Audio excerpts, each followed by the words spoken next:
반갑습니다. 송조준입니다. 오늘 저는 개그맨 박나래 씨에 대한 이야기를 해보도록 하겠습니다. 여러분들 개그맨 박나래 씨 기억나시죠? 청소년들이 볼 수 있는 프로그램에 나와서 이런 식의 성적 묘사를 했던 사람이 박나래 씨입니다. 간접적으로 하는 것뿐만 아니라 아예 그냥 직접적으로 대놓고 저런 식의 표현을 했었죠. 사실 근데 저때 당시에 논란이 됐던 거는 박나래 씨의 행위 자체가 아니었습니다. 박나래 씨의 행위를 바라보는 대한민국 사회의 모습, 그게 이제 논란이 됐던 거죠. 간단하게 그냥 이렇게 생각하시면 됩니다. 박나래 씨의 저런 식의 행위를 여자가 아니라 남자가 했으면 어떻게 됐을까?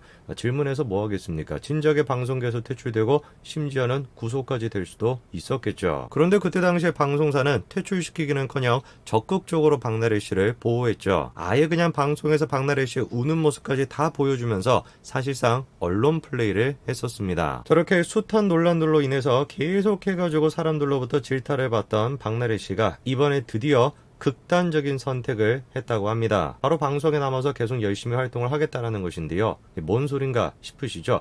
야, 극단적인 선택을 했다라고 한다면 그거를 얘기하는 것이 아니라 뭐 세상을 떠났다, 뭐 방송계를 떠났다, 그 정도가 돼야 되는 거 아니냐라고 생각을 하실 텐데요. 이렇게 얘기해도 괜찮다고 합니다. 누가 괜찮다라고 하냐? 대한민국의 젊은 여성들이 괜찮다라고 하더라고요. 자, 이번에 한 여초 사이트에서 다음과 같은 글이 올라왔습니다. 속보, 기역, 이응 이렇게 해놨는데 기한이겠죠. 기안84 자택에서 극단적 선택 향년 36세 이렇게 적어놨습니다. 그리고는 들어가 보니까 내용이 뭐예요? 한국 남성들 주요 부위가 작은 건 죄가 아니라 장애다. 울부짖으면 무슨 말 행렬을 했다. 이렇게 지금 해놨습니다. 저거는 제가 아예 대놓고 향년 36세 이렇게까지 적어놨으니까 명백한 허위사실이 될 수밖에 없습니다. 그리고 기역, 이응 이렇게 적어놨다 그래서 특정인이 성립이 안 된다라고 생각하실 수도 있는데 당연히 특정인 성립이 됩니다. 거기다가 심지어 특정 부위에 대한 모욕까지도 해놨기 때문에 저 글을 쓴 사람은 어떤 면을 생각해보든지 간에 기안84가 고소한다면 처벌을 받을 수밖에 없을 겁니다. 저 글은 뭐였던 겁니까? 한마디로 그냥 낚았던 거예요.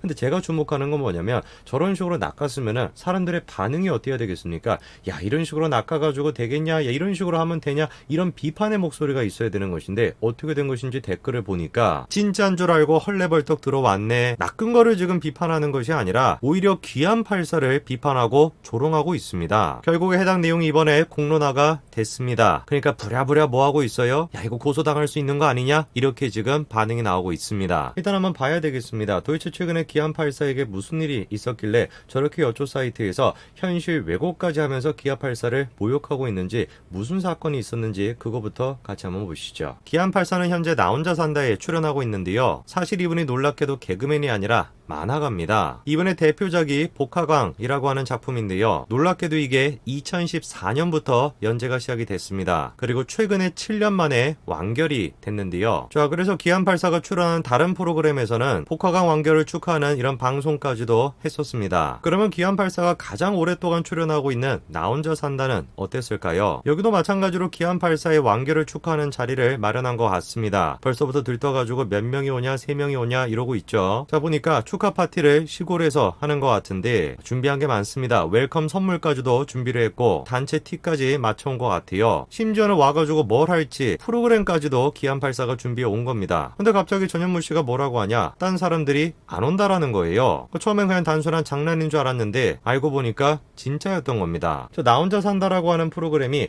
적극적으로 박나래 사태가 터졌을 때 박나래 씨를 지켜줬던 그런 프로그램이죠. 근데 그 프로그램에서 기안84가 10년 가까이 해왔던 작품이 완결이 돼서 축하 파티를 한다라고 하는데 알고 봤더니만 뭐였던 거예요? 사실상 기안84를 왕따시켰던 겁니다. 전현무 씨가 뭐라고 하냐? 너무 당황했다는 거죠. 정적이 5초 정도 이어졌는데 시간이 진짜 멎어버린 것처럼 20초 같이 느껴졌다는 겁니다. 어떤 분들은 그렇게 생각하실 수도 있죠. 야, 저거 다 짜고 치는 거 아니겠냐? 예능 프로그램인데 다 미리 사전에 얘기가 돼가지고 몰래카메라 같이 한 거 아니냐라고 생각하실 수도 있는데요. 놀랍게도 다른 멤버들이 지금 뭐라고 얘기를 합니까? 원래는 가려고 했는데 코로나 때문에 가지 못했다. 어쩔 수 없이 전 회장님께 전현무입니다. 일임을 했다. 이렇게 얘기합니다. 근데 저게 말이 안 되는 게 스튜디오에 지금 몇 명이 있습니까? 이미 스튜디오에서도 마스크도 지금 한 명도 쓰지 않고 3명 이상이 아니라 6명 가까이가 모여 있는 거 아니에요? 아니 스튜디오에서 마스크도 쓰지 않고 6명이 모여가지고 방송을 지금 하고 있는데 시골의 한적한 곳에서 야외에 있는데 뭐가 문제가 되겠습니까? 근데 그거를 코로나 지금 탓을 하면서 그것 때문에 기안84 축하 파티 안 갔다? 이런 얘기를 하고 있습니다. 제가 개인적으로 생각해 봤을 때는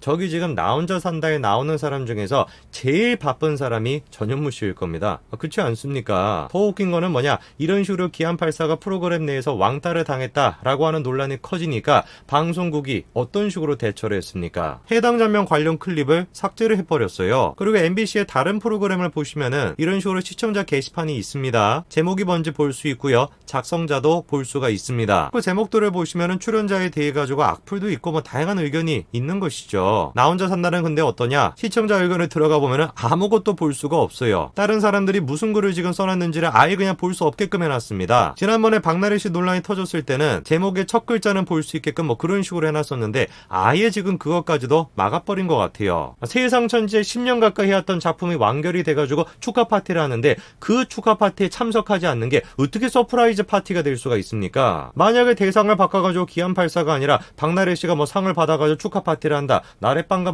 뭔지는 모르겠습니다만 뭐 그거를 하기로 했다, 근데 아무도 가지 않았다, 그거로 서프라이즈 파티다, 이렇게 방송할 수 있겠습니까? 그러니까 지금 MBC가 문제가 있다라는 겁니다. 놀라운 게 근데 이게 한두 번이 아닙니다. 나 혼자 산다의 스피노프 같은 게 여음파라고 하는 게 있는데요, 나 혼자 산다에 출연했던 여성들을 중심으로 만들어진 스피노프 프로그램입니다. 여기에도 마찬가지로 박나래 씨가 나오고 있죠. 다른 출연자들이 불만이 좀 있는 것 같습니다. 말이 스피노프지 남자 출연진들을 버린 거 아니냐. 근데 말은 그렇게 해도 남자 출연자들이 다 여음파에 출연해가지고 힘을 보태줬죠. 그런데 놀라운 일이 있습니다. 나 혼자 산다에서 달력을 만들었나 봅니다. 자, 이게 지금 달력의 구성품인데 마사지볼, 헤어밴드, 수건 뭐 이런 게 있고, 그리고 달력이 들어가 있죠. 근데 뭔가 좀 이상한 게 있습니다. 나 혼자 산다 달력인데 출연진들은 누구밖에 안 나오고 있어요?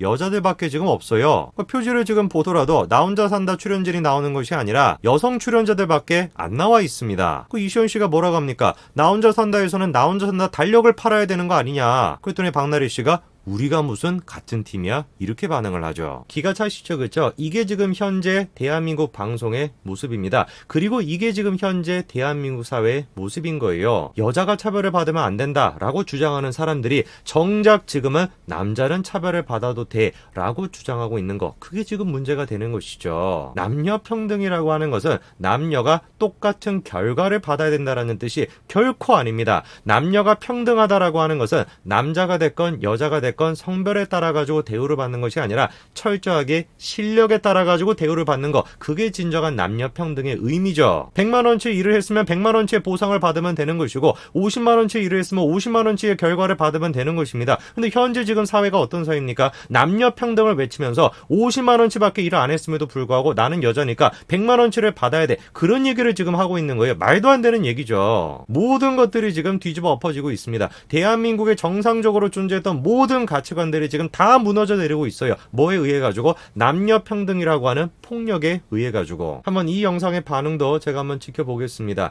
기안84 향년 몇 세에 극단적 선택을 했다라고 하는 게시물에 대해서는 기안84를 막 욕하고 이런 식의 글 잘 썼다라고 하는 반응이 수두룩하게 나왔었는데, 과연 이 영상에 대해서 그 사람들은 어떤 식의 반응을 보일지 한번 제가 지켜보겠습니다. 여기까지 말씀드리겠습니다. 감사합니다.